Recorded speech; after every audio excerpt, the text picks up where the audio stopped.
This is G.I. John Doe, and welcome to my channel, Comics to Customs. In today's video, I'll be interviewing friend and artist John Wellington. He worked in the comic book industry for nearly a decade. His work spans from Marvel to DC, among many other companies to say the least. Today we're going to explore his journey, primarily his tenure at Marvel Comics, where the bulk of his work took place. The interview was done over Zoom, so I apologize for any video or audio glitches.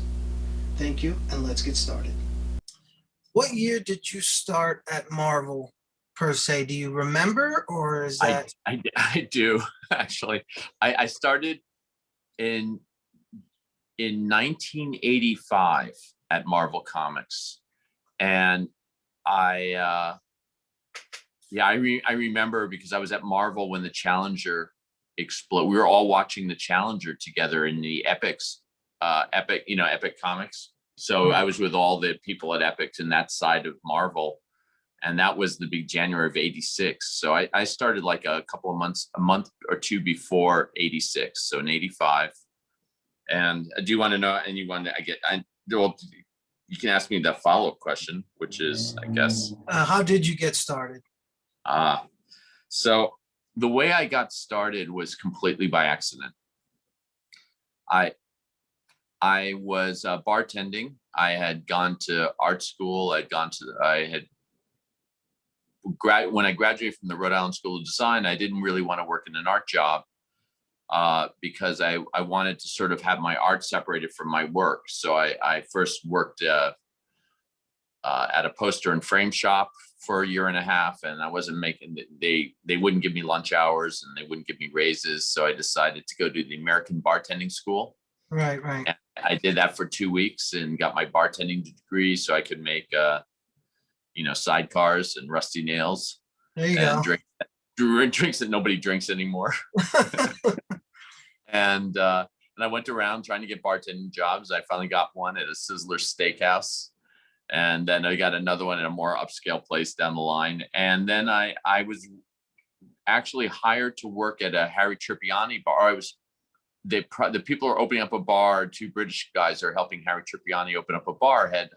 Said, we want you to be our bartender, because they were always going to my bar and they liked me. And they were waiting for it to open at the Sherry Netherland Hotel. So I actually left my other bartending job just to give myself a little bit of time. And then when Harry Trippiani met me, he said, do you speak Italian? And I said, just a little poco. And he said, no, I need people who speak fluent Italian. And I didn't get the job. And so I just needed something to do. And a childhood friend of my stepbrother, Elliot R. Brown, okay, for people to look up, was working. He had been working at Marvel for years, and he was doing, at the time, among doing many other things, he was a submissions editor at Marvel Comics in the early '80s, in the '80s. And so anybody that submitted, whether you were a 6-year-old kid or whether you were in prison and just like to draw, pinups of Spider-Man, everything went to Marvel Comics into one room, into the mail room, and then brought over to Elliot R. Brown. And he actually personally opened up every envelope himself.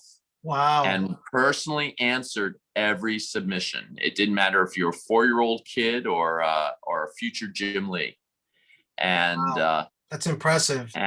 And so he said, hey, Johnny, and so his office, which was also shared by a very young Jack Morelli, who is a well-known a very good artist in his own right, but he was a letterist for Marvel and came from the bullpen originally as teenagers. So the two of them were in an office, and they had piles of envelopes. I mean, like a hoarder's pile. And he goes, so I went to visit him once there, just have lunch. And he said, Johnny, you want to look through all these and help me write letters and answer them all? And I think they're paying nothing. They're paying me like $7 an hour or something. I said, yeah, sure.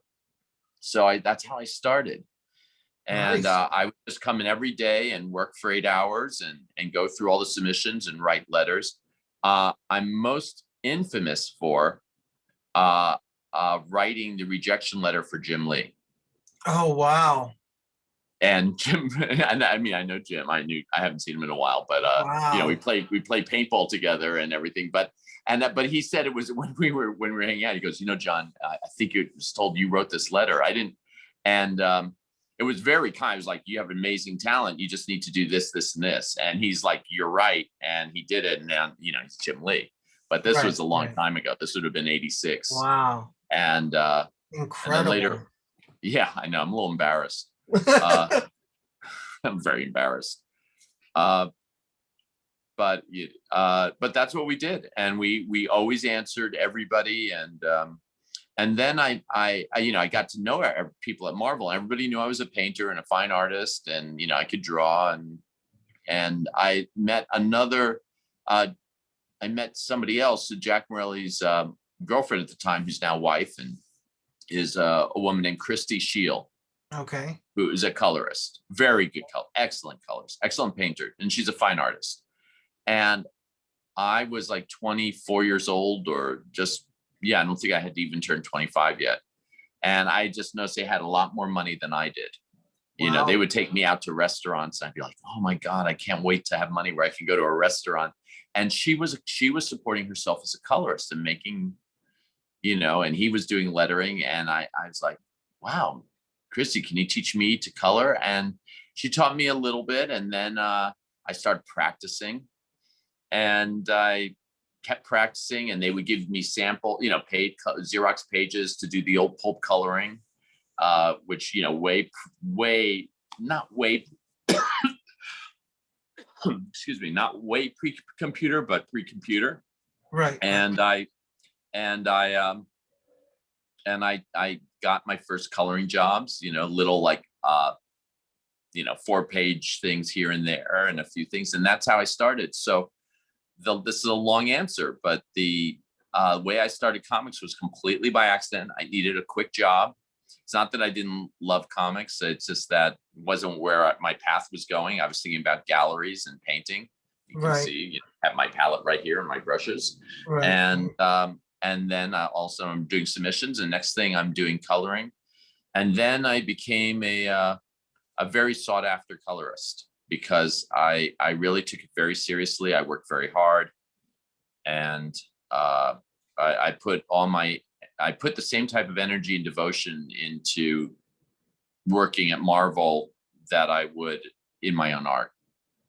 Right. Well, your artwork is beautiful, and saying that, I mean, just seeing some of the pages that you have colored and actually reading some of the comics that you have colored, they are real, like, beyond beautiful. I mean, there's one that's a Silver Surfer. I forgot the number, but it's a Silver Surfer book that you did. I believe you were showing some pages that you did online. That book, Are you mean and with those, Mobius? I believe so, yeah. That is such a beautiful, the colors on that. It's so beautiful. It's just well done. I love it. Love that So book. I have like we three of get them. we get oh yeah, so that's the famous Mobius Silver Surfer, Jean Giraud, and written by Stan Lee. And I did the Beautiful. pulp of that, but then I did when I had to have Mark Chiarello help me. That's another story. But so he did the second half of the book based on my pulp coloring, and I did the first half. I just didn't have time to do the full book, but that is among my most proudest work. So that's later. So that's later, becoming later in my comic book career. I started doing a lot of graphic novels. A number of artists would ask me Right. to That where was where that was in the much 90s, more high correct? end. 80s and 90s. I actually think the Silver Surfer was 88. Oh, okay. So that's a whole nother Yeah, my that was my just a my work and friendship, long friendship with Jean Giraud. beautiful book. Yeah. Um, were you an active comic book reader, or were you, was it like a big thing? So like basically saying, when you got the option to work for Marvel, was that something that like kind of jumped out at you, like, oh, this is kind of a little dream come true? Or was it kind of like, oh, like, were you big into comics, or did you have some kind of It's a mix. familiarity with it, or no? I had familiar, yeah. So this is kind of a mixed thing. I mean, I certainly, had been into comics ever. I'm dyslexic, so I was left back in second grade for not reading. I did second grade over at PS 41 in Okay. a public school in the village, and I Peanuts and Dr. Seuss are what taught me to read. Okay. So strips, Charles M. Schultz, and then I from a very early age, even before I could read. So I think there are two types of comic book, or there are probably three types of comic book readers. There are ones that are more drawn to the story and are really reading and looking for the dialogue. Right. There are those who are more drawn to the images, and then there's a third who's probably equally drawn to both. I will say that as a child, it wasn't that I wasn't reading and loved the stories. And I remember even like the dark stories at DC and Marvel Comics in the early 70s, where they were dealing with things like heroin addiction and stuff. Like it got really like New York City was gritty, and Marvel Comics got really gritty in the 70s. The stories are like, a little intense for like an 8-year-old or a 9-year-old to be reading. Right.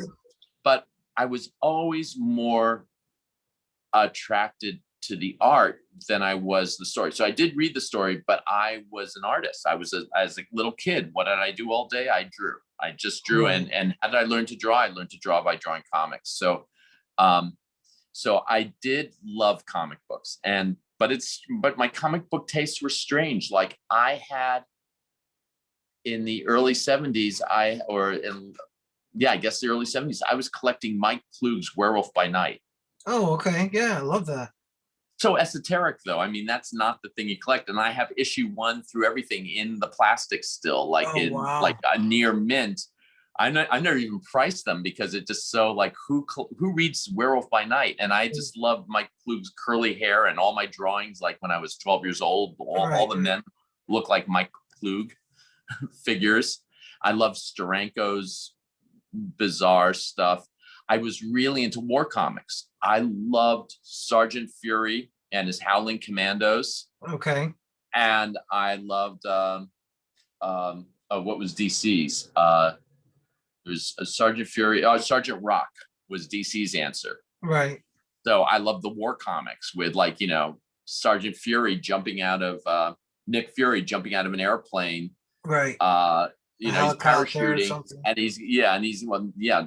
and he has a Tommy gun in one hand and a grenade in another and a cigar out of his mouth, and he's diving down head first without a helmet, and he's shooting Nazis. It's what Quentin Tarantino basically based Inglourious Bastards on, was that kind of like crazy, makes no sense commando. One guy blowing up Hitler and Himmler and Goering all in one shot. So I love that stuff. And it is.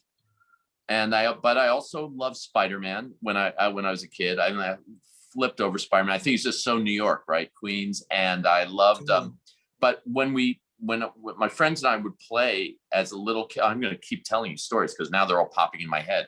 So when I was in a school in the East Village before PS 41, and this would have been in the 60s, like 66, the superhero I always played when we were out, and then we're talking like a kindergarten, first grade, was Thor. Okay. But the issue all my friends had with Thor and me was I couldn't pronounce it. So I would say, I'm going to be Thor. And they say, it can't be him if you can't say him, it's Thor. And I was like, yeah, that's what I said, Thor. I'm Thor with a hammer. And so that was an issue, but I grew out of that. But that same school, downtown DCS on East 11th Street, and hasn't been there for years, now music school. The teacher did call my mom in, I think in first grade. She had talked with my mom because every single day for like a couple of weeks, I wore a Batman cape.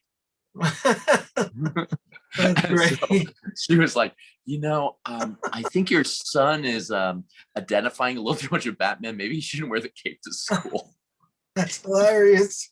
So yeah, I would say I'm really into comics. Yeah, you seem like you lived it. yeah, I lived it. So, but I was into like things like, I also had a vampire cape that I wore every Halloween, and so maybe I like capes. So yeah, I guess I love comics. So I mean I drew from comics. Yeah, but the other comics I loved also were Mad Magazine. That was like everything to me. Like getting and I actually had a subscription to Mad Magazine as a kid. I don't know how my mom afforded it, but somehow I had it. And I got a Mad Magazine every month. And I used to copy, like, by the like if I was drawing like Planet of the Apes figures, I learned how to draw all of them from these amazing artists who would satirize the films. So I Right. would copy their way of drawing the Planet of the Apes. And then that's how I like rollerball, all these things I was drawing like when I was like, 12, 13. Um, I think I'm very fortunate. Other than the Cape incident, my artwork when I was a kid was sexual. And the other thing, by the time I was 13, I was into underground comics like Von Bodie, Okay. like Cheech Wizard, Von Bodie, and National Lampoon, all the stuff that, Fritz the Cat, R. Crumb. So we would go to 8th Street to, God, I know my friends remember this, but we used to go to these stores on 8th Street and just buy like these underground X-rated comics. We were kids. We were in Right. like Right. 5th, 6th grade, but of course they'd sell it to us, and they were Right. more Right. expensive than Marvel. Marvel's like 15 cents or something. And these things were like almost $1 or something. Wow. Um, so yeah, the answer is, I guess I loved comics. When I got into my later teenage years, I was doing comic book layouts, but more fantasy. I was very much, I didn't like to recreate. When I got older, and when I say got older, like 15, I didn't like to recreate stuff. I like to fully create. So I didn't really have much of an interest in like drawing Spider-Man or Batman, so I was doing panel breakdowns, but of my own sort of fantasy world characters, and they were called Sabians. And so I was working. I even worked on that through college, and where I was going to turn into like illuminated manuscript format. And then I was like, this isn't going to work. Also, I thought it was very derivative of Von Bodie and Bakshi, the animator Bakshi, who was derivative of Von Bodie. And so I was like, oh my God, I'm putting all this work into something that's actually not as original as I thought. So Okay. I bailed. So by the time I'm 24, almost 25, working at Marvel, I wasn't thinking about comics anymore. It's not quite true.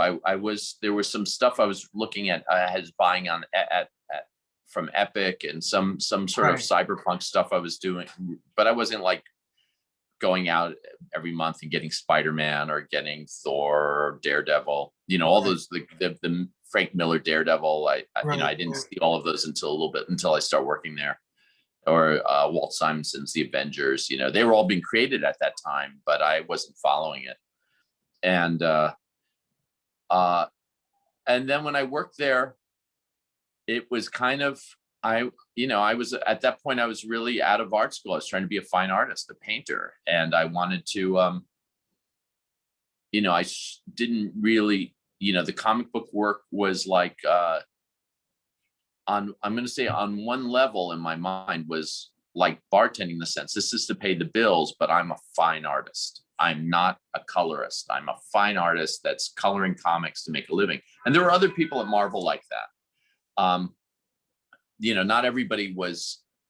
Some of the older people at Marvel, actually, one person came dressed in a suit every day with a briefcase, because he was like 30 years older than me, and he was pretending when he was on the train with all the other businessmen, he didn't want to stand out as someone who worked at comic books, because Right. it wasn't in that circle. You want to be a lawyer or a hedge fund person or down on Wall Street. You didn't want to Right. be a, It wasn't you know, predominant. yeah, and so he used to look like he was coming into an office job, but he was much old. We were all in our 20s, Right. and Right. he was probably in his late 50s. Right. So yeah, so when I ended up at Marvel, though, of course I did love comics, and then I was, hanging out with all the creators and people that were such super talent, like people, Larry Hama and Bob Camp, and it just goes on. Walt Simonson, who went to my art school, who went to RISD as well. And it just goes on. I mean, even the people the least talented people you would see were still talented. Wow. I can imagine. I mean, when you go to any comic convention and you walk down the artist alley, and even just picking up one of the issues and reading it, you see so much heart and dedication that these artists and creatives put into the work. It's just so beautiful. I mean, the stories are insane and so interesting and intricate, and they weave in and out, and they go back, and they all intersect, and then they tie into other characters and branch off. And I mean, they're so amazing and incredible. And then the artwork to add into those stories is phenomenal. I mean, you can't beat it. I mean, it's just so amazing. It's there's no other way to put it. I can't even form into words how good this stuff is. Yeah.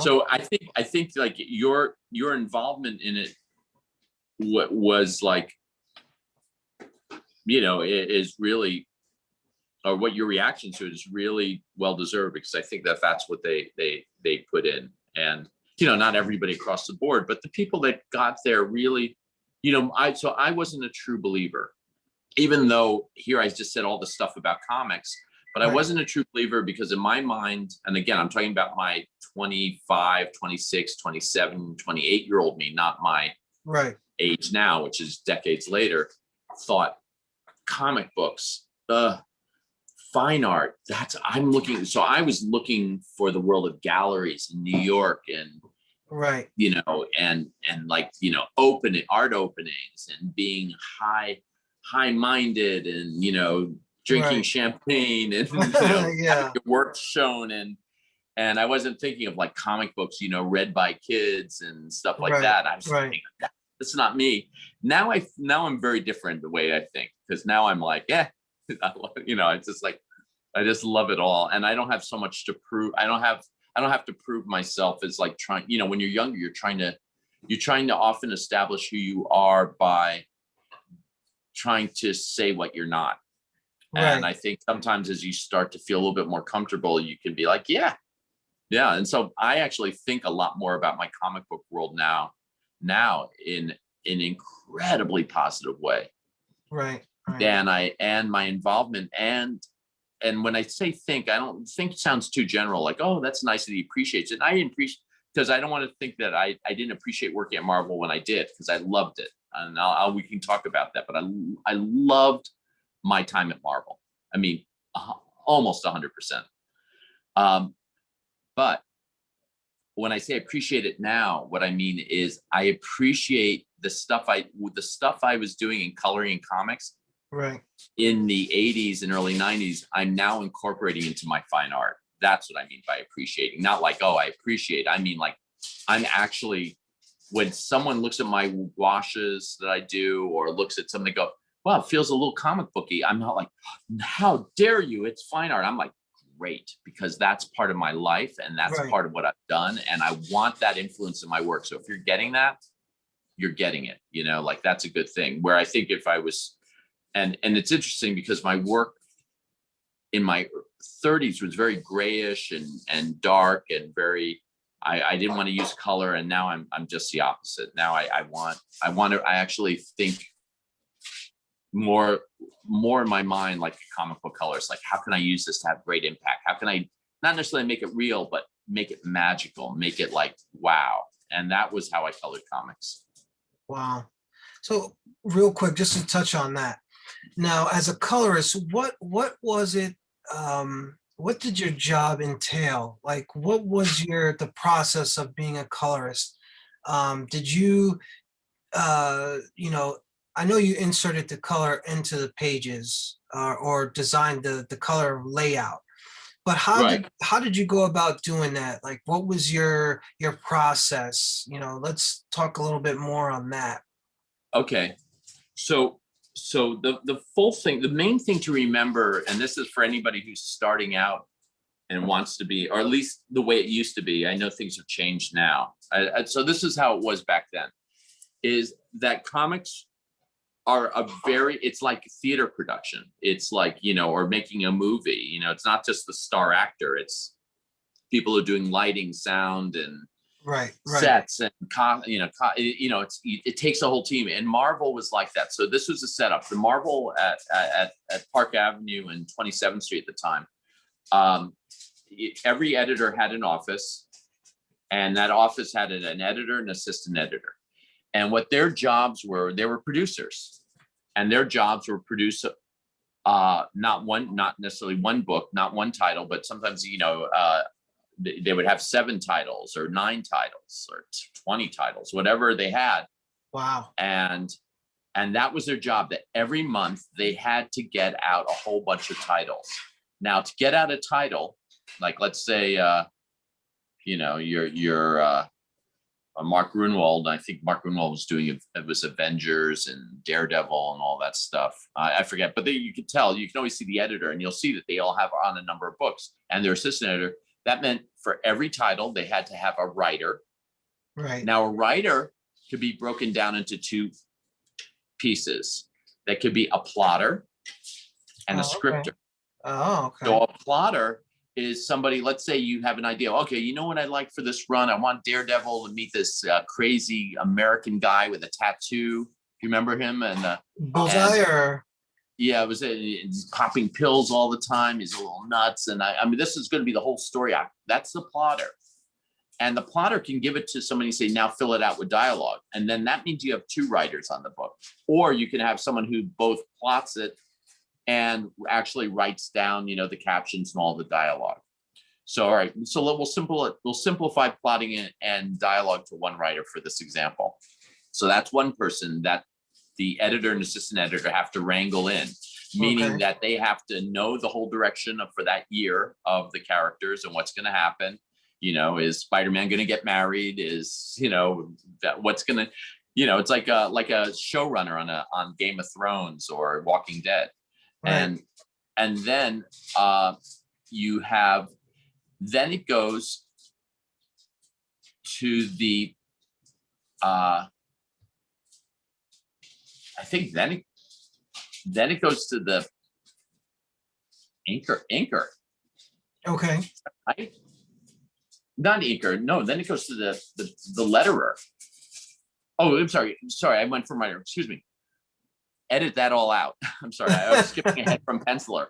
And then it goes, of course, to the penciler. Right. Now, here's the other thing. You can have one penciler who pencils the whole page, or you can have 2 different types of pencilers. You can have a breakdown penciler who does the rough layouts, and you can have a finisher. Right. Who does, so one person might just do the sort of rough layouts, like do rough things for the city, but you have a finisher who's actually putting in all the windows of the city and the fire, the water towers. And so already these things, so let's say we just have a penciler. So the penciler does the pencils. Now you have 2 types of pencilers. You have a penciler who does super, super fine penciling that was so fine that you could almost print it, Wow. And then you had, and all the inker had to do later is basically just carefully fill in every single thing the penciler did, because the penciler said it all. Right. But then you'll have somebody who knew who their inker was, and the inker knew who the penciler was, and the penciler could sort of do shorthands because they knew the inker would fill in and do all this extra work. Or the inker might even have their own style that the penciler loved. And in fact, what you're looking at is not as much the penciler's style as the inker's style. So you have all these things. So now we have the writer, which could be 2 people or 1. We have the penciler, which could be 2 people or 1. And now we have the inker. So at minimum, we now have 3 people. This all has to go on a deadline. They had calendars on the walls with when books were due. And the writer had to get the pages into the penciler by so-and-so time. If they missed the deadline, right? The deadline is when the book has to go for color separation to print. Right. So the writer has to hit this day of the deadline. Then the penciler has to hit that day of the deadline. Then the inker has to hit that day of the deadline. And also the letterer, who I think gets the pages before the inker. And what the letterer did is over the pencils would letter all the sound effects, all the lettering. And the other thing the letterer did was rule out all the boxes. Those Okay. pages didn't come pre-boxed. Yeah, pre-marked. Yeah. It was the letterer with a ruling pen, an old school, back again, pre-computer, old school ruling pen with a ruler raised so the ink would bleed, that was ruling out and setting, and then that went to the inker. So now I'm hoping I got that right. Forgive me if I got that reversed. I'm pretty sure the letterer got it before the inker. If I got it reversed, forgive me. It's been years. So But it's now all we're right. looking at 4 steps Wow. that all have to be on deadline. Right, right. So then the inker gets it, and you have these big pages. And I'm talking about the old school pulp books, Right, like right. the comic book books that, like, you got at the pharmacy on the swivel stand for Right, 15 right. cents, eventually for $1. But the ones that like always looked like pulp comic, it's like the printing's not that great, but you loved them. Right, You right, right. dogged them to death. And now, as Jonathan, as you told me, some of them are worth millions. Some If they're some of those mint. old books are If they're really mint. I mean, you're talking about like Spider-Man #1, forget about it. Yeah. I mean, or should I say, Spider-Man's first appearance, which is Amazing Fantasy number 15, I believe it was. Uh, Crazy. I mean, if it's in mint condition, you're talking insane amount of money. I mean, multi-million dollar for that book.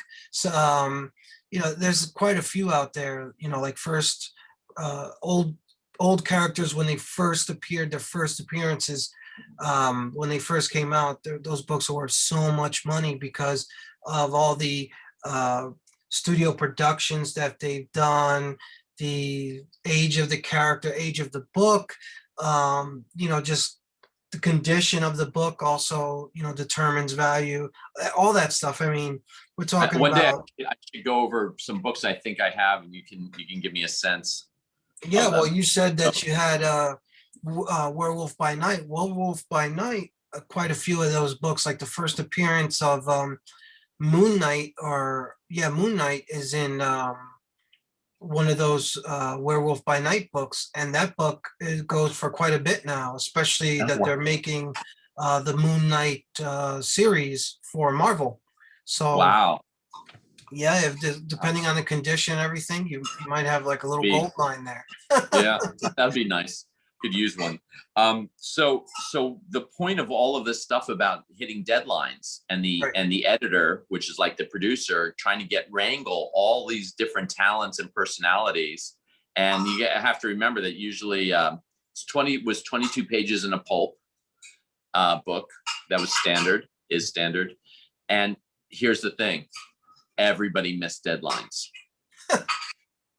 So the writer missed the deadline. The penciler missed the deadline. The letterer was usually pretty good about trying to keep deadline. The inker missed the deadline. Then it was Xerox down to on Xerox paper at Marvel. They, someone would go into the Xerox room, and then they would, we used to work in house, they would just hand it to me, or when I was at Marvel. And later on, when I went full freelance, I would get FedExed anywhere I was, and then it came to me. And so what a colorist does most, good or bad, is they make up for everybody's missed deadlines. That's the number one thing we did, is when there's like, John, so-and-so missed the deadlines in this, we need this book out by tomorrow. And they hand it to you and you go, can you do this? And I'm like, I can do this. And then you didn't sleep, and you did the book, and you got it into them by 4. And then they were like, thank you. And they immediately shipped it off to get color separated, and then the comics. So our joke about colors is, what we did is we saved the books, we saved deadlines, and we put color on the pages. And but that was a lot of it. And I think that was one of the things about being a colorist is, I think one of the things that people really valued in comics, like they do anywhere, is reliability. Not only did you have to be talented, but you have to be reliable, because these editors have to get out, each office had to get out a number of books a month. And if you missed deadline, it was serious. I mean, this was, people are looking for the next, Avengers out on the newsstand at that day. They've been waiting all, for 3.5 weeks for that or more, for the story to continue. And it's not good enough. Oh yeah. Well, you know what? My girlfriend was in town, so I didn't draw a number of pages. It's not good enough. This had to be done, and not for one book. By the time I was at Marvel, you probably know better than me, but in the late 80s, it was hundreds of titles a month coming out of Marvel and DC. It's quite a bit. It was oversaturated. As a matter of fact, it was almost, I think the market was almost oversaturated towards the end of my time there. Yeah, by the time the 90s hit, I want to say around like 94, 95-ish, like something around in there. There was a bubble and it popped.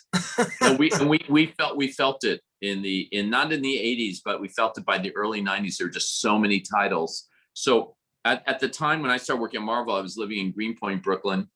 And so I used to get boxes of comics. I got one giant, like, big box of everything that Marvel produced that month.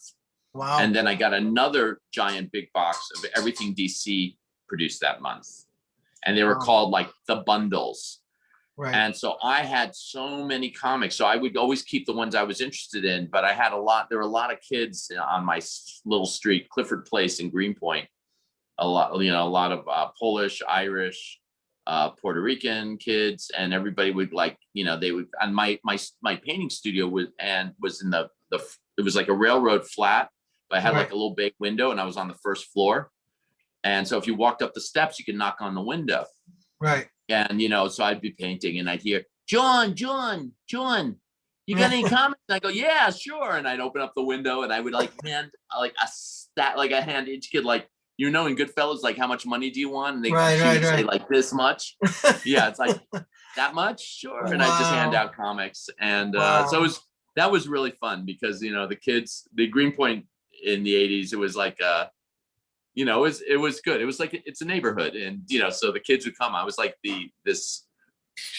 my wife of comics. Yeah, my wife and I were like, we were like, Manhattanites living in Greenpoint, in 83, 84, 85, 86. And, and the weird artists that could hand out comics, and, everybody knew us. And that's great. Everybody in the neighborhood was sad when we were going to move back to Manhattan. They're like, why would you leave? Why would you live in Manhattan when you're living here? You need an apartment? I have my daughter just moved out. We'll give you the basement. It's like they couldn't understand why I'd want to live and move back to the city. Well, I'm sad I didn't know you when you were giving out comics. Seriously, Jonathan, you would have. I think you've done pretty well for yourself, but you certainly would have saved you a lot of money. Yeah, I mean, so did you work for DC as well, or no? I did, I think. I mean, so I was never under exclusive contract for Marvel, although most of my work was for Marvel. Right. I did work for DC. If you ask me right now what I did, I'm sure I did some Batmans. I would have to go when sometimes I don't know what I've done. I have boxes of my coloring now, and people are starting to get interested in buying it. So that's kind of fun, right? Because I'm glad if people value it, and it's great to have it out there rather than like in. Absolutely. And I have them in plastic boxes, so like sealed, like so they're. I've been smart enough not to keep them in like cardboard boxes. Right. I've always found a value to them, but I didn't know when other people would. And it's nice that people are starting to go, what, coloring is like one of those things that's kind of cool to collect, like to have a whole book, 22 pages whole. What were you saying? The question was. Did you work for DC as well? Oh, I did. So I worked. So I every now and then I'll go through and go, oh yeah, I did this for DC. I was coloring Sable, a character called Sable for, I think, an independent. I forget the name. Video Jack, I think, was for an independent. Oh, maybe that was DC. Well, Sable is a Marvel character. Silver Sable or he was a guy. Oh, if it's a female. He was like a detective. Oh, so it might have been, yeah, because Silver Sable is a female character. Not Silver Sable. This was a sort of like a detective with a fedora. Okay. And I can't remember who that was with. And I Video Jack, I can't remember. There were some independents I did work with, usually not pulp stuff. Okay. When independents contacted me, it was for a graphic novel type, things where I wasn't working on some of that stuff. I was working on photostats or watercolor paper, and the work was considered, each page was its work of art as a finished. So each page was a finished art that was going to be photographed, as opposed to the pulp stuff. And so for people that are listening, the pulp, when I talk about pulp first graphic novel, or and again, we're going back decades ago. Right. The pulp stuff was colored usually with something called Dr. Martin's dyes, which were like liquefied inks or watercolors. Right. Very brilliant. Yep. And the pages were not art. They were codes for color separators. So anything you colored, you had to actually write on top of it in pen. Right. So sometimes when we're on a roll as a colorist, you can go really fast to the pages, relatively fast. But what took a long time was having to code all your decisions. Right. So for example, standard Caucasian flesh is Y2, R2, which means 2 means 25% of the color. So right. If you're looking at Superman's face, his flesh is Y2, R2. If you're looking at his face in shadow, it's Y2, R2, B2, 25% blue. Superman's hair was B, meaning blue. Oh. So his hair always left a little space. It was black, but a little space for right. blue. Right. The shadow. His outfit was B, blue, red, YR, 100% red, 100% yellow. And then the yellows were Y, 100%. And here's the other scary thing about those old pulp comics for anybody that wants to go back and really look at them. We only worked with 20, 25%, 50%, and 100% of the color. Okay. Not 75%. And so, in fact, most of the colors we had were brownish mud, and very few colors that really were bright, or there was not a lot of subtlety in that pulp print. And so the good colorists, we were very inventive of how to do it. And some were very inventive. My favorite pulp colorist, without a doubt, I think is Klaus Janson. Okay. And Klaus, is known as a great penciler and a great inker. But I also thought he just took chances as a colorist that I still marvel at. And I think it was because he often colored. When I talk about these, there's a person who pencils, a person who inks, a person who colors. 99% of the time was separate, but sometimes you'd have an artist that penciled, inked, and colored themselves. Right. And on certain occasions, Klaus Janson did that. Wow. And his work, if you ever look at the colors, you're just going to see crazy colors, and they all work. And they're really, you're like, wow, how did he do that? And but I think he did it because when he was penciling it and when he was inking it, he was coloring it in his mind. So he had a lot of time with his own work to sort of take the chances. Right. But I love his coloring. His coloring. Did you have a particular palette of colors that you worked with, or was it just like the basic colors? Like, no, I had a whole palette, something like 48 little holes, and I had pre-mixed a lot of the colors I used. Okay. And because you're using these same colors every single day, day in and day out. So we had them all pre-mixed, and we put them in an eyedropper. We put them in an eyedropper every when you're starting to work, and so you had the colors ready, and so you could just do it. Because if you can only use 25%, 50%, and 100% of red, yellow, and blue, it's not a lot of color combinations. Okay. And so when you go back and, for anybody who's listening, or for you, when you go back and look at those older comic books, and you go, wow, and then you'll start to see how like, oh, right, the color of that brownstone in the back is the same color as the shadow of the face. It's like, and then there are different coloring styles. Jim Shooter, who was the editor-in-chief when I first showed up, he was very big about white space. And we go, what does that mean? It meant he didn't like pages to be oversaturated with color. He wanted, like in a panel, he wanted you to leave things white at times to give brief. So rather than thinking, oh my God, there's a wall, I've got to color it pale yellow, Y2, or I got to color it pale pink or pale green or something. It's like, just leave it white. Or let's say there's a table like Daredevil, and you'll see this like in Christy Shields did. She was like a master of the white space. So if you looked at like the Frank Miller Daredevils that she colored, you'll see like someone sitting at a table, and rather than coloring it like a brown, like B Y R2, I think is that a brown or white? I forgot. I don't think I made it brown, but anyway, with that, making it dark, Kingpin would be sitting at a white table, and it would just, when I say white, it just meant it wasn't colored.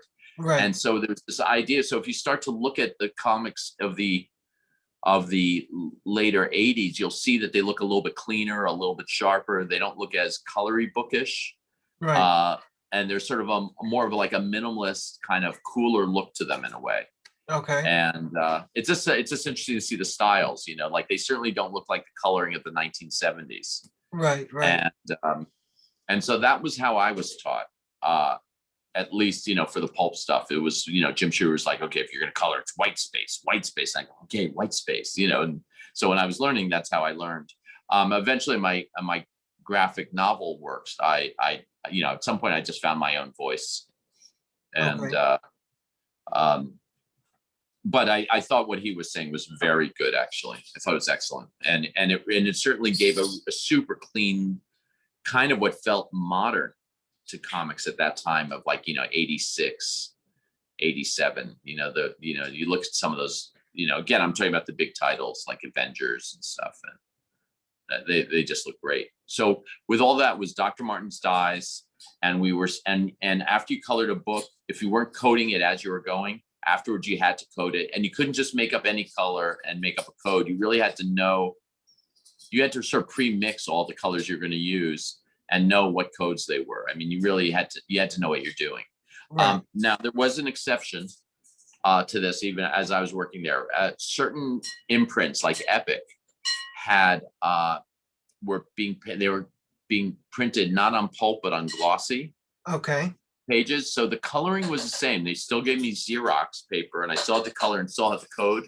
But for those, I was given 20%, 50%, 25%, 50, 75, and 100%.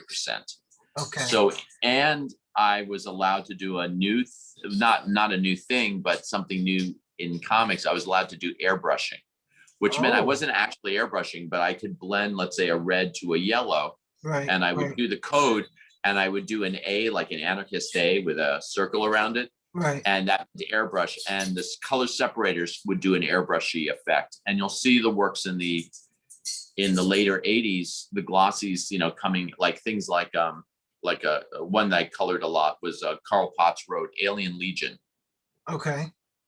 So I did a lot of coloring of Alien Legion, and for that I could use airbrushing and 4 different versions of the color.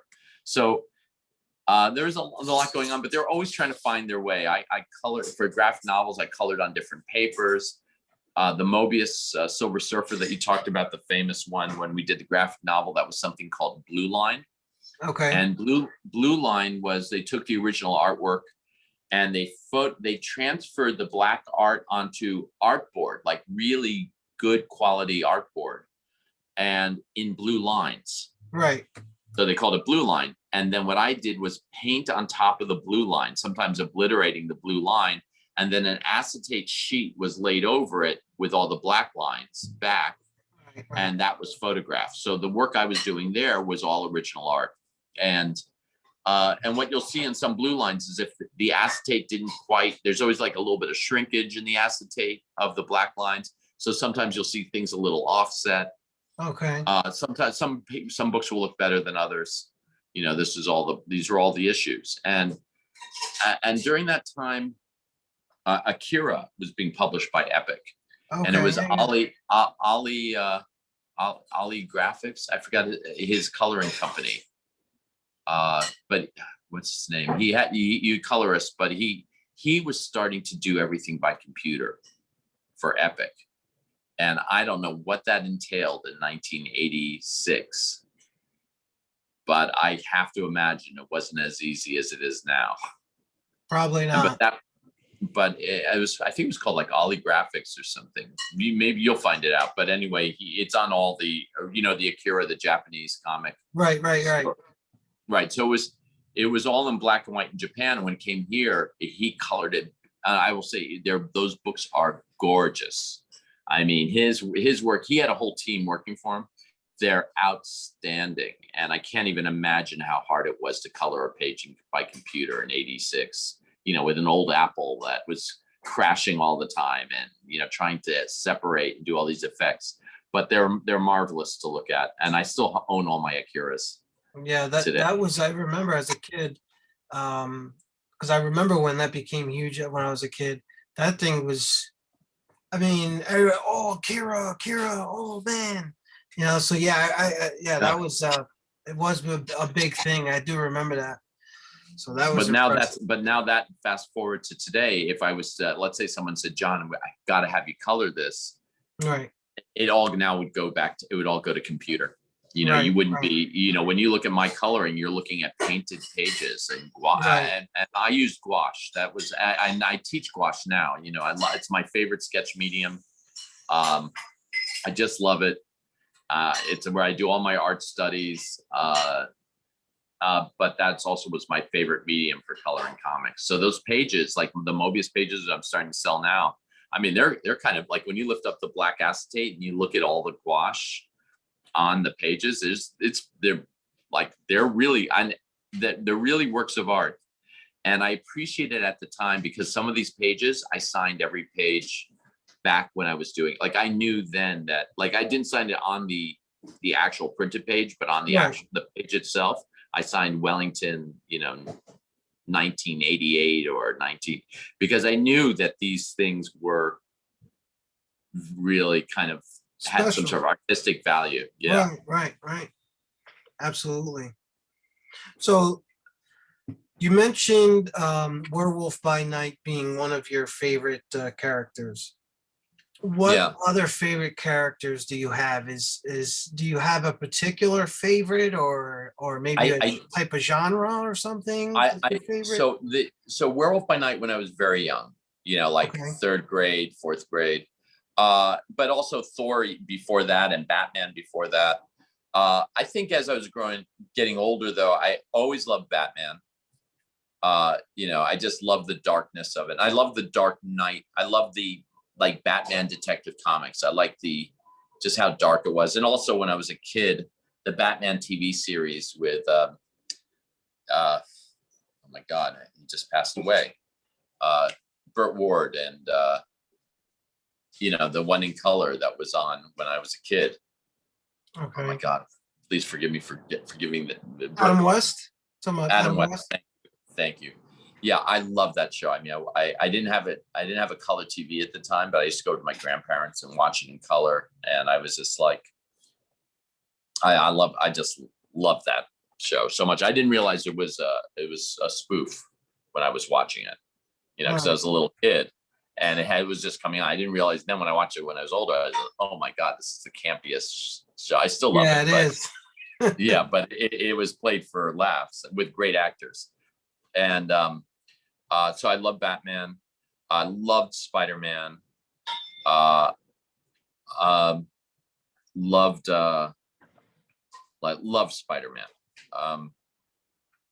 Let's see. I mentioned Nick Fury and his Howling Commandos.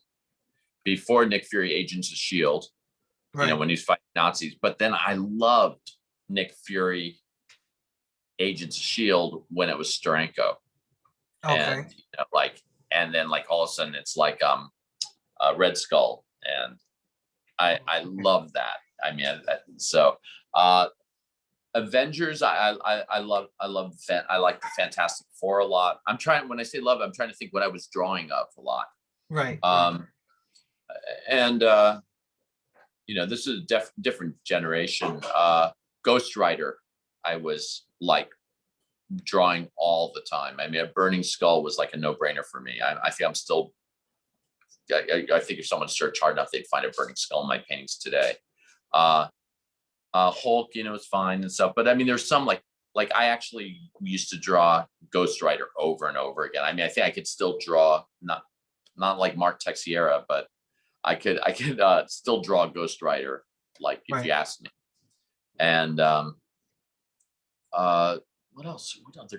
What other? But I was kind of all over the place, kind of like how I am with music today. Like I was never one style music, one thing. I could never have one favorite. And so at the same time, as I mentioned, I was reading underground comics. I was super into Von Bodie. I was also really into fantasy art. And so once I got into Tolkien, I think at IS, I went to a junior high school in Chelsea called IS 70, and Miss Jackson, our big Afro English teacher, had us read The Hobbit in 1975, and I was like, oh my God, this is great. And all of a sudden I got into that, The Hobbit, and so in fantasy, then I got into Frank Frazetta. And so it was, so yeah, Conan, but it was like the art. And looking at a Frank Frazetta painting for me was like, I had the thing I felt then is the same thing I feel today, basically, which is 4 words: how he do that. I was just like, look at Frank Frazetta. I'm like, how he do that? I've been painting all my life. I don't know how he did that. So it was, so you can probably tell I was more visually drawn first, then like the story, then more story drawn, and like the visual. Right. By the time I went to Marvel, then I really, started meeting. Then I realized, the Avengers, Walt Simonson's drawing, or Frank Miller's Daredevil, or Frank Miller's Batman, so then I started getting into, the writers and the different styles, and but it's not a too clear-cut answer, huh? No, I mean, it's good. It's because it's very hard for even me to decide if there's one particular character I love. I think even most people are kind of like that, especially diehard fans. They find it hard to find just one character, or even whether it's Marvel or DC or whatever. Yeah, they really and also like I out think there, it changes depending on who's writing the books at a time. Like you That's can have true like too. 3 Absolutely. or 4 years. It's like this golden year of art and writing, and then they go off to found their own comic book companies or do something else, and then you're left with someone else, and it's just like, you know what? Kind of jump the shark a little for a while, even though you love the character. You're like, not quite there in the book. Right. I'm embarrassed to say another hero that I was obsessed with. This one is embarrassing because it's the most ridiculous, as it's been pointed out over and over in spoofs of superheroes. Hawkeye. Why is that? That's a great character. All right. Well, I love archery, and Right. I have a bow over here right now. I have a bow up there. I have one of my Robin Hood arrows hanging. So I'm like all over the place with archery hero, and I'll show you. But so anything with archery, there's an arrow. Can you see the arrow? Yeah, I can see him. Yep. Yeah, there's Robin Hooded. I've done this about 17 times. I'm now trying to be more careful not to ruin arrows. Here's one of my bows on the and I have more bows, and so I'll put my belt. So I loved I loved, but what was it? The Boys, that TV show, The Boys. Right, The Boys. Yeah. Yeah. So there's an archer in it who's like in a rehab religious group Right, because right. he's been thrown out. And Yep. his whole thing is like his story of why he fell from grace was, so I was there and there were all these people coming and I was shooting and shooting. I was getting them all. I was doing everything and I ran out of arrows. And that's why I'm like, an archer is like, it's kind of a weird, it's a limited superpower. Right, right, right. It kind of runs out when your arrows, you got 8 arrows, you're great for all 8. What a shot. But after that, you're like, Yeah, that's all it. right, I got, oh, there are 12 of you. I guess my bad. Hey, I only came for 8. Yeah, I got a dinner appointment. All right, enjoy robbing the bank. exactly. So, that's why I think it's embarrassing. No, but I loved Hawkeye. Yeah, I Love mean, him. right now, especially, he's huge, and they're doing his series coming out with Marvel, so that's going to be awesome.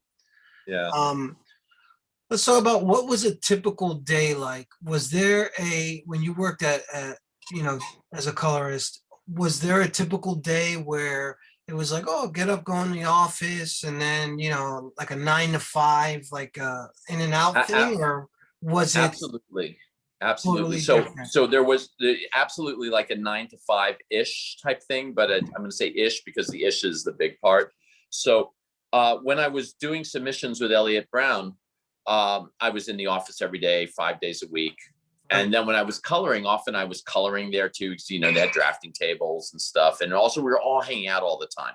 But then when I went freelance, which was Tom DeFalco actually fired me from doing submissions because I was so efficient in getting in. Ellie would go, Johnny, you gotta slow down. You're gonna work yourself out of a job. Because finally those giant piles were going down because I took it so seriously. But Right. then at that time also I was starting to color. So Tom DeFalco fired me from my $7 an hour job. And then they started paying me $200 a day. They Wow. hired me back $200 a day to come in on Mondays. And I would work in George Russos's little windowless office and I would color all the covers for Marvel Comics. Wow. So here I was, like Tom DeFalco fired me. I know you had a great time with Tom. And then they hired me back at so much more money just for one day's work. So it was awesome. And so at that time, and still when I'm talking to different editors, they go, yeah, we'd wait for Monday. We'd save our covers for you to come in. So when I came in on Monday, it was crazy because every editor, George Russo was a wonderful man, but he was the one who always dressed in a suit and tie with a briefcase to pretend he didn't work for comics. Right. And I mean, he was way older. I mean, he must have been he looked like, to me at the time, he might as well have been in his 70s. He's probably 58 years old or 56. And he just went in the morning and came out. And so at some point he was getting older. He didn't want to come in 4 days. And that's why they hired me.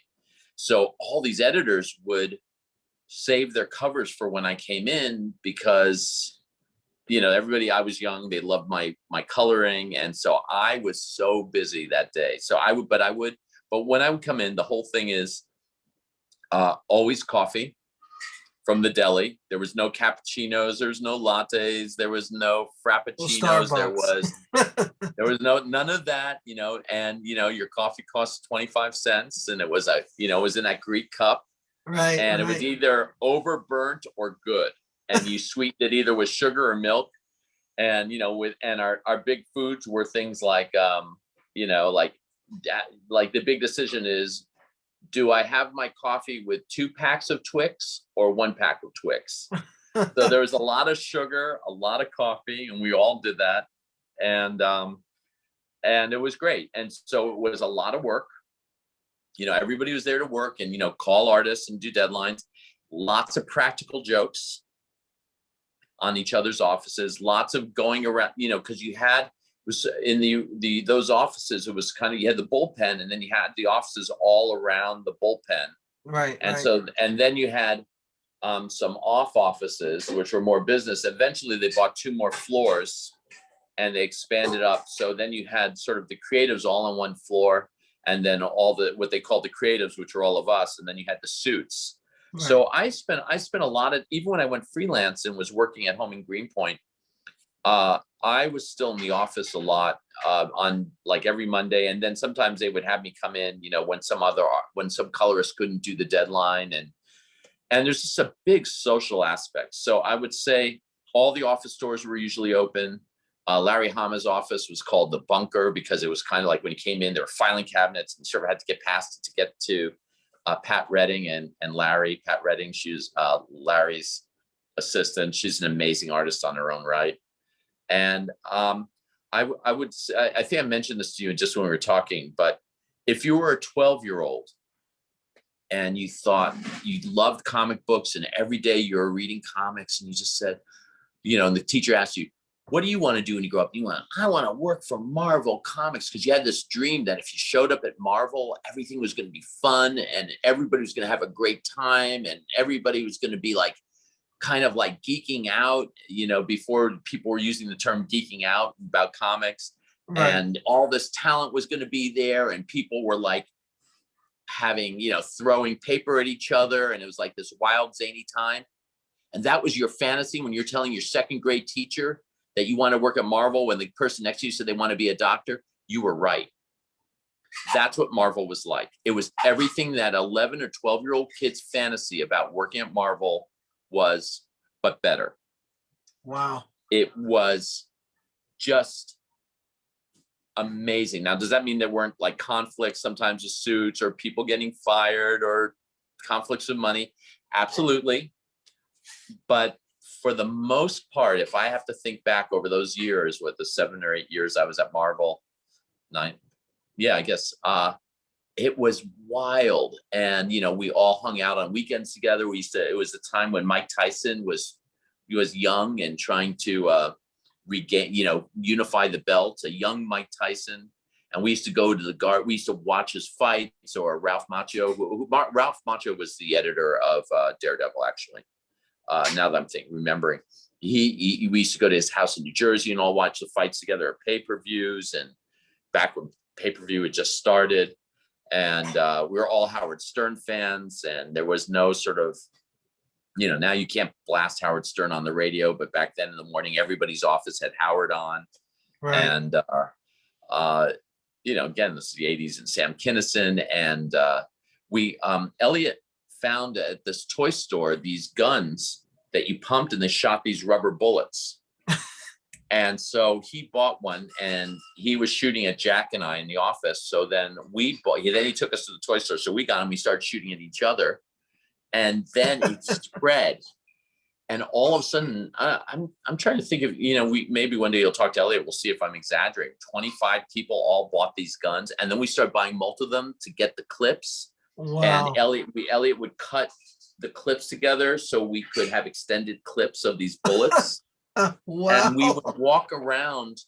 And so after everybody left, after the suits left, and this is when Marvel started to expand, I think first to 2 offices, we turn off all the lights and we go into teams, and we would have like gunfights with these rubber bullets. And, it wasn't paintball, but if you got hit with a rubber bullet, then you were dead until the next round. So it was like combination manhunt through the halls of Marvel. And the next day, accountants would find these little yellow rubber bullets on their desks. And we did that for a year. Like, they didn't tell us to stop.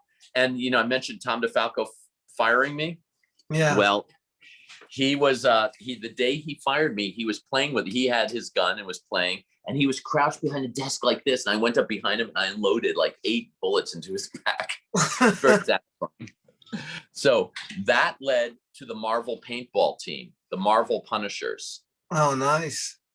So Carl Potts and I organized the paintball team. This would have been like 86, 87. And we all ordered our paintball guns. It was just before people started having the automatic paintballs, where you're shooting guns.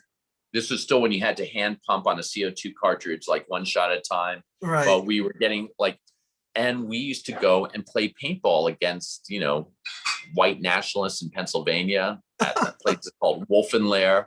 And we played at least 3 games that I remember against West Point cadets. and they beat us. We played on their land. And so they actually, the first game, we were just going through the land. We didn't know it. They knew the land very well. And they outflanked us and beat us. Once we realized what we did, we beat them the next 2 games. And we got to watch the West Point cadets get screamed at for 5 minutes. Wow. About losing. And I remember this. He said, and a paintball, this is not a bullet. A bullet is going to blow your head up like a watermelon before you even hear the sound, and they were just being taken apart to being lost to a group of artists and writers. And I think Mark Chiarello was there, Carl Potts, maybe even Jim Lee might have been there that day, and Hector Gonzalez. And wait, if you hold on one sec, I'll show you the patch because I designed our patch. That's incredible.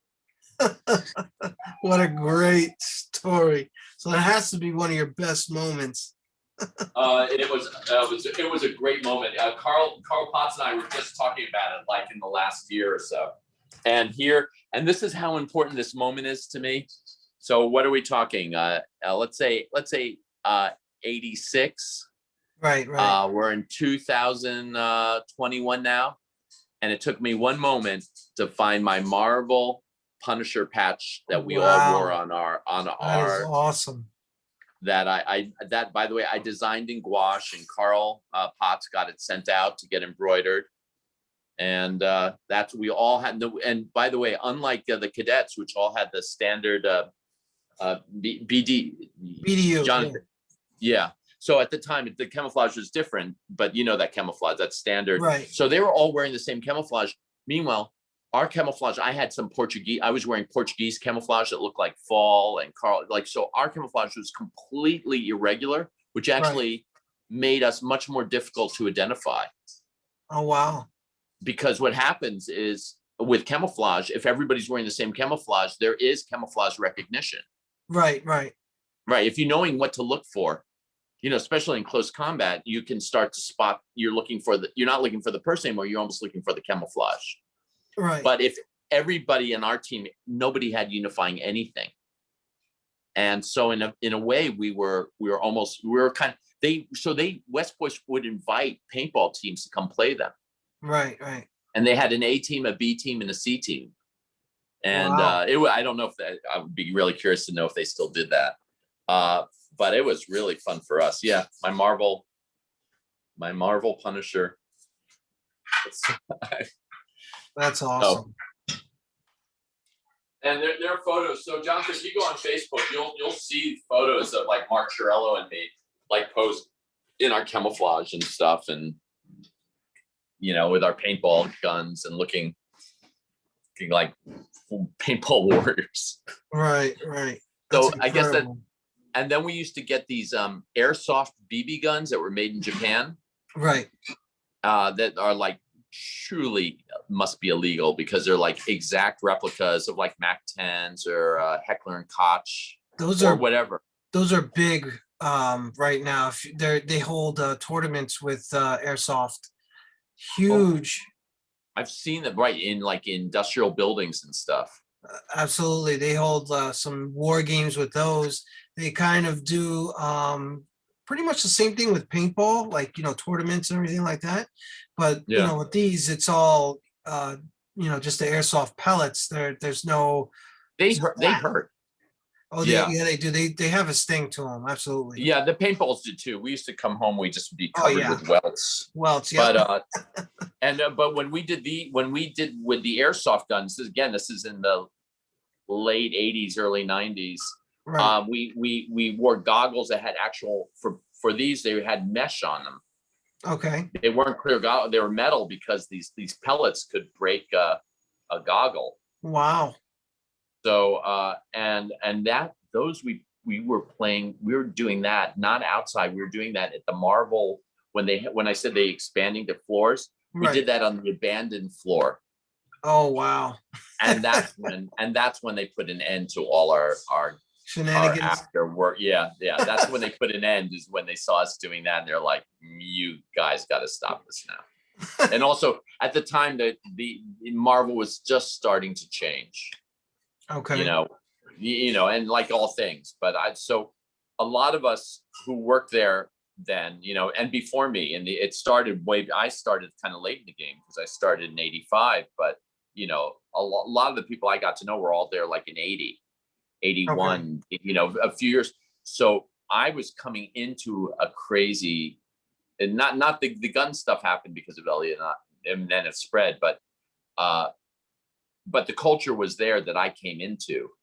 I didn't make that culture, but by the time I was leaving in '93, uh, Marvel was changing. I think that they were about to file, and then there was a whole bunch of stuff that I'm sure people can read about with that had to do with finances and selling companies and Right. Right. reselling and someone licensing out this and sort of just trying to dismantle Marvel a little. And it was the culture was changing because the money wasn't there and the people were getting fired. And it was a lot of people that worked for Marvel at that time were leaving right after me. I did not leave for that reason. I went to art school. I got a full scholarship to the New York Academy of Art from '88 to 1990, and I got my MFA while I was coloring comics.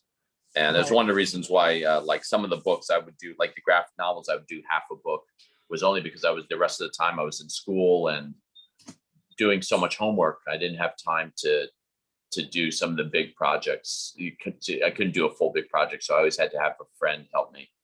Okay. And and so by 1990, I graduated from New York Academy of Art. I had my MFA, and then at that point, I was really like, okay, I'm going to be a fine artist. I started selling my work, and I was selling for, um, pretty good money. And so then comics were fading out because at that point I was making a living off my art, off my Okay. selling.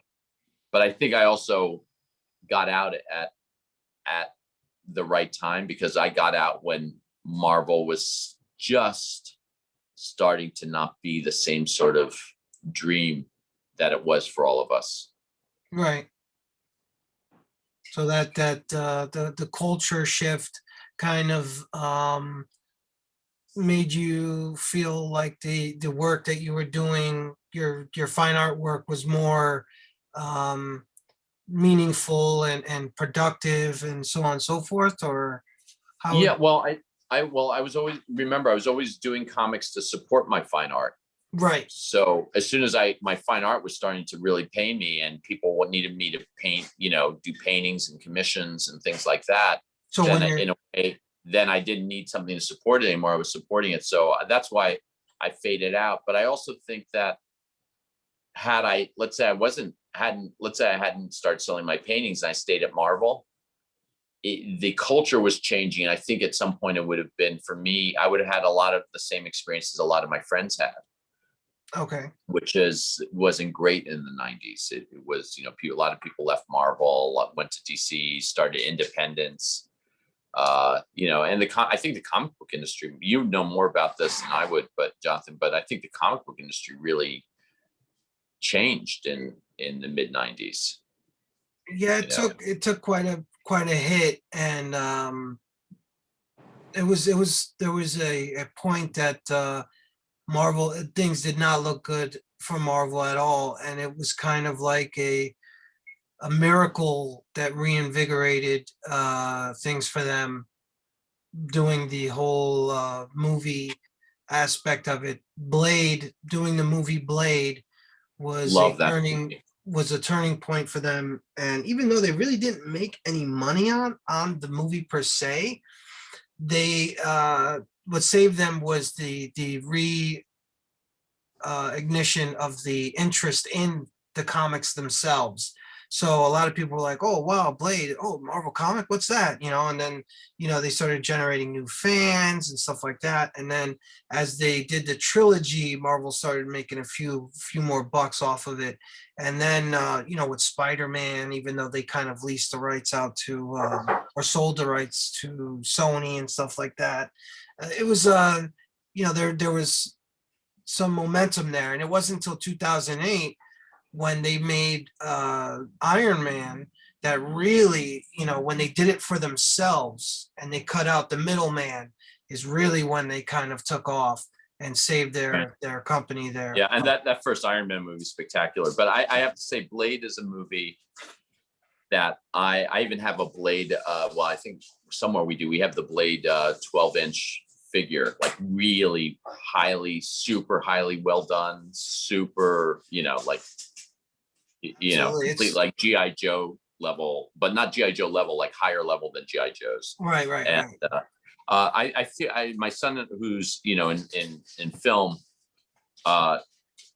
he we've I think we were just talking that the Matrix could not have existed. The film, the original film Matrix could not have existed without Blade. Right. Like Dark City and Blade were the two movies I feel like the Matrix really took a lot of its visual inspirations from. The Blade is that first movie. If you look at it today, the special effects, it still holds. And perfectly better than a lot of films today. I mean, I just saw on somewhere. I was just watching it. I mean, I own it also, but I was just watching it, as I was clicking, and I was like, I can't believe how good this movie is. Like how good it looks, how cool it is, how the city shots and it's just spectacular. So just to kind of I got a couple more questions and then we can start wrapping up here. Okay. So another question for you is, let's say Marvel called you tomorrow and said, "Hey, John, you know what? We haven't heard from you in a while. We want to do a getting the cast or the band back together again for a book or two. Would you do it?" Now, One word.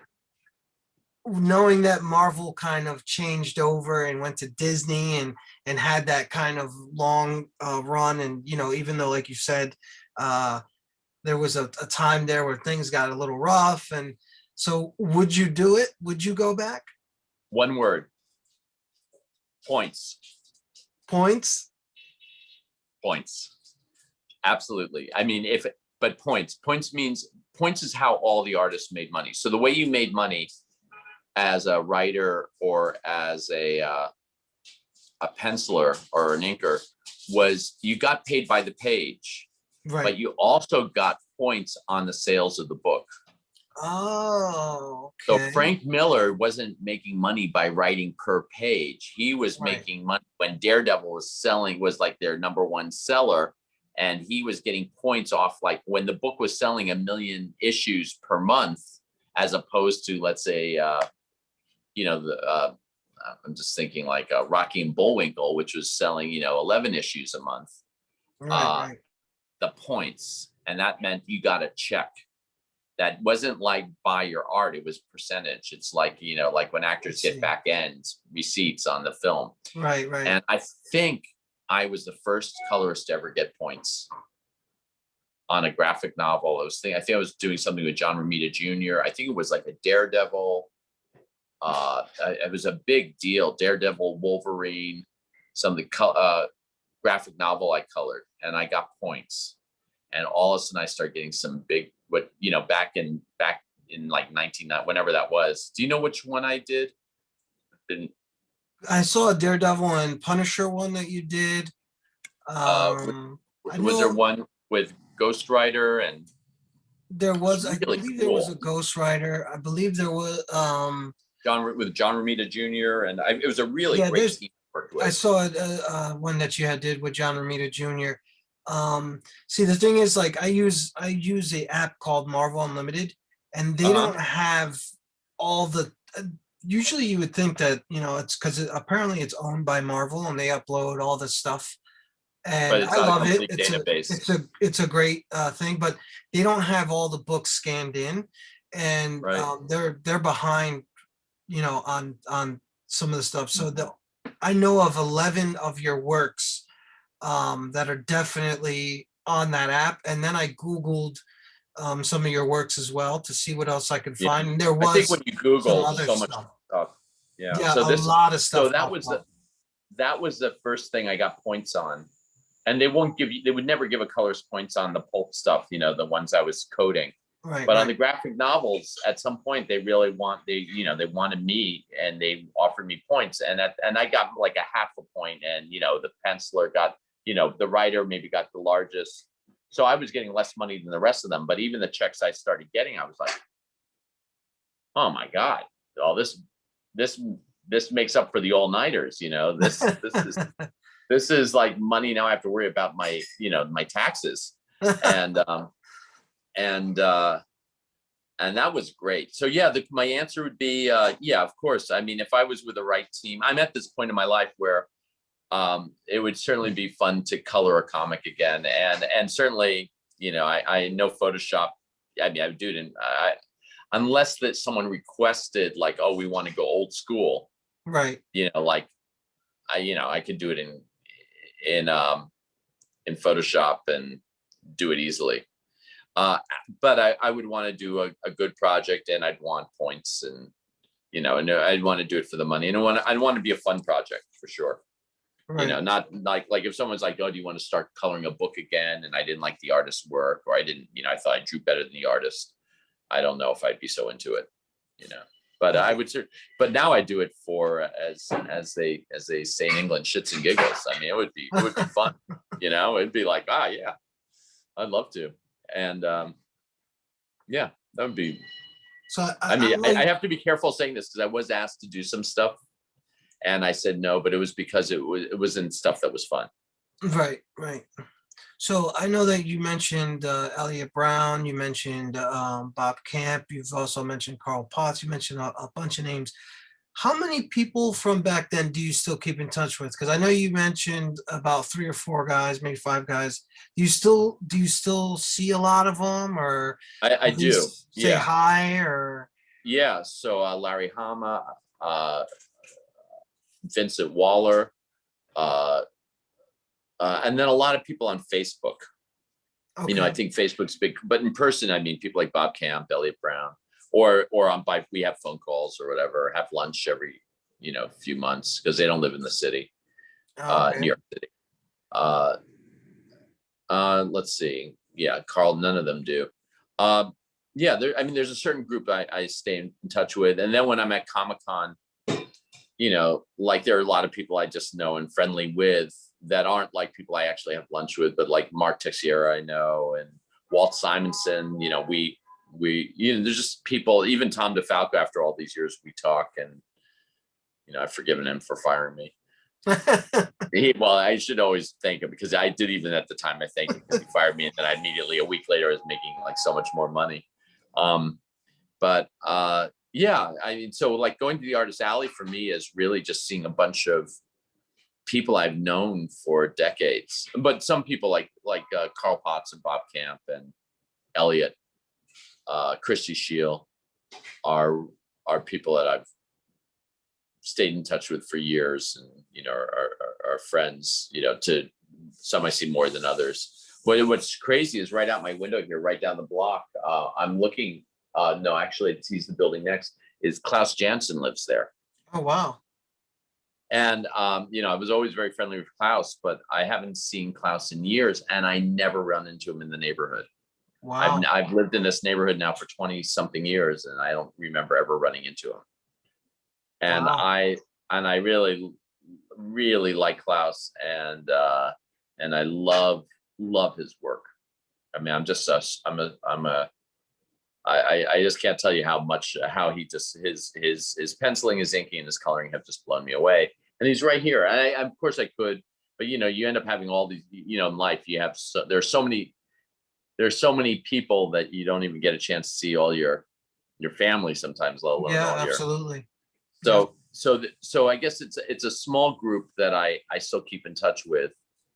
Uh, but it's a much bigger group that I know through, that I keep in touch with through Facebook and at the New York Comic Con. Okay, so one last question for you is Sure. so your work now, you do fine art, you transition from doing comics and back in the day, even though you were always doing that to support your fine art. And now that you are in a place where you can focus solely on your fine art and just go at that all the time. Is there anything that you're doing now, like any gallery showings or anything like that? Anything you want to talk about in your art, that Oh, you're doing sure. now? Right now, COVID and everything, there's no gallery showings going on. A big show is supposed to have at a college upstate is at least going to be postponed for a while. But you can always see my art at johnwellington.com, and or Okay. if you just Google me, you'll get pages of me. And and my last gallery was Lodge Gallery in the East and Lower East Side, but they unfortunately closed. It was a great gallery. I'm also teaching. I teach art at the New York Academy of Art, and right now I'm teaching on Zoom for non-accredited. So if you just want to take a class, you can study indirect oil painting with me, like old master techniques of painting. And here, I can flip. I think I showed you this, but you can show what I'm working on right now.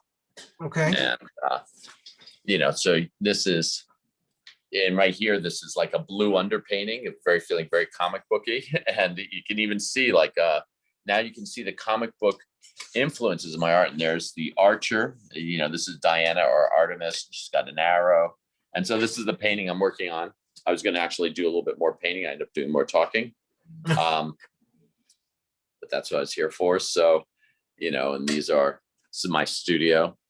I use these bombers in a painting, and you can see that painting right up here. Yeah, The bomber. the name of that painting is The Bombing at Greenpoint, or This one is Air Raid over Newtown Creek. Air Raid over Greenpoint is even a much bigger painting than this, but you can see the details I work with. A lot of soldiers, women soldiers. Right. Here's a hero. This is my painting of my friend Ricky. I did 3 paintings of him. I'm very into bunkers. Right. So here you can see the bunker I painted behind him, and here you can actually see a bunker I sculpted. It's like a bunker castle that I sculpted the figures even. Beautiful. See that? Yeah. Yeah. Oh, this is really hard. I mean, you could throw a rock at this thing. So so there's my easel, my view of Empire State Building. You've been here, Yes. And so, whoops, let me flip this around. My pregnant wife in the background. Oh, yeah. So as I sort of started this, I wanted to, when I was young, I was like, I'm a fine artist and I'm working in comics to support myself. And now I love talking about my comic book life. And I now try and actively incorporate my color sensibilities that I developed as a comic book artist into my paintings. And rather than being ashamed and seeing a difference between the two, in fact, it's like, I think what being an artist is about incorporating all your experiences in life. Yes. And putting them all in. And so my comic book experiences now are not only just treasured memories because it's so much fun to be at Marvel at that time, but it's also really inspires me as an artist right now. And so I take those crazy colors, and when I see them in my fine art, where I'm teaching like old master techniques, but I'm want to be vivid, and I love it. I just love pushing it. And so it's funny. It took some years, but it came around. That's great. That, I guess, that's life. Yeah, I definitely appreciate you joining me today to give me this interview and speak about your experience at Marvel, your artwork, your amazing, incredible friends and talents. Oh, that everybody had. Oh, thank you. I want to plug one yourself. More. What's that? I think I might want to. I just want to plug one thing. I always forget to plug this, but I've done a series of your ebooks, 3 ebooks. They're available like on iTunes Books. There's links on my website, but they follow my sketchbooks and how my sketchbooks and my writing becomes a painting. So it shows, you go through each page, it's sort of thoughts of an artist, the sketches, writing, and then you see the studies, and then you see gouaches, which gouache, for people who don't know, it's the opaque watercolor, same thing I was coloring graphic novels with. and then how they become paintings, and it shows the paintings and stages. And there were books I wrote for art collectors, students, and just people that like the process of how a painting, when you see a finished painting and you go, oh my God, how was that even done? Right. And then Right. you see, oh, this is how it's done. Oh, and the artist struggled and they made a mistake here and they had to make changes and this didn't work and that worked. And so it's kind of like the good, the bad, and the ugly of creating art. And so those they're called Idol Demon Saints, volume 1, 2, and 3. I priced them to be LTL, which Okay. means less than a latte.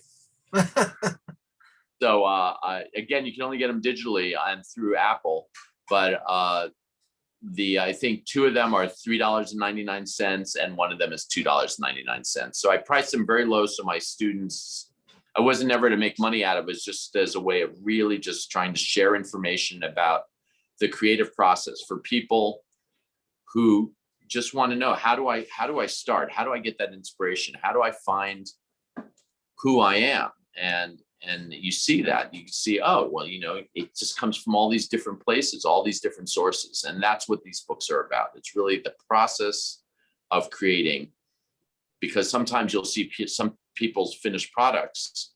And sometimes people look at my finished paintings and go like, well, how do you do that? That just came. And it's like, no, it came from correcting many corrections and making lots of mistakes and lots of failures and some successes, and just really sticking at it and trusting your inspirations and trusting your desire to create.